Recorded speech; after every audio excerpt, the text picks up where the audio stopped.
এই চাঁদপুরে আর যেন আওয়ামী স্টাইলে কোন রাজনীতি ফিরে না আসতে পারে, আর কোন দীপি মনুর জন্ম না হতে পারে। আমরা চাই এই চাঁদপুরে আর কোন ওই ভূমিখাদক সেলিমের জন্ম না হতে পারে। দীপু মনি বাংলাদেশের শিক্ষা ব্যবস্থাকে ধ্বংস করেছে, সে এই চাঁদপুরের কলঙ্ক। তারপরও লজ্জা নাই, আপনারা দেখবেন যখন তাকে কোর্টে তোলে নির্লজ্জের মতন খিলখিলিয়ে হাসতে হাসতে সে কোর্টে আদালতে ওঠে। এই চাঁদপুরে আর কোন দীপু মনির জন্ম হতে দেওয়া যাবে না। ওয়ালটন আবারও মিলিনিয়ার অফারে ওয়ালটন ফ্রিজ কিনে আপনিও হয়ে যেতে পারেন মিলিয়নিয়ার। মিলিনিয়ার ছড়াছড়ি দেশ জুড়ে, এটা শুধু ওয়ালটনই পারে।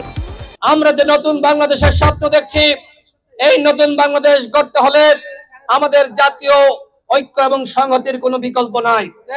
আজকে আমরা লক্ষ্য করছি যে বিভিন্ন জায়গায় বিভাজন, আজকে আইন শৃঙ্খলা পরিস্থিতির অবনতি।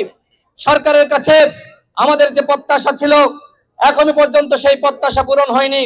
আমরা সরকারকে বলবো, আমরা প্রত্যেকটা দল আপনাদের সহযোগিতা করতে চাই। আমরা চাই রাষ্ট্র সংস্কার, গণহত্যার বিচার এবং একই সাথে নির্বাচনী রোডম্যাপ।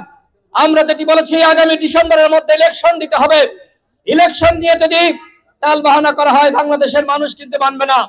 সর্বশেষ বলবো, আজকে সেনাবাহিনীকে জনগণের মুখোমুখি দাঁড় করানোর চক্রান্ত করা হচ্ছে। সেনাবাহিনী গণঅভ্যুত্থানে ভূমিকা রেখেছে। সেনাবাহিনী যদি বন্দুকের নল ওই আওয়ামী হায়নাদের দিকে তাক না করতো তাহলে এই গণঅভ্যুত্থান হতো না। সুতরাং কেউ সেনাবাহিনীকে নিয়ে মন্দ কথা বলার চেষ্টা করবেন না। সেনাবাহিনী ভূমিকা রেখেছিল, বাংলাদেশের জনগণ আন্দোলন সংগ্রাম করেছে, সম্মিলিত প্রচেষ্টায় এই গণঅভ্যুত্থান হয়েছে। এই গণঅভ্যুত্থানের ধারা আমরা যদি আজকে সফল রাখতে চাই তাহলে আমাদের সবাইকে এক থাকতে হবে।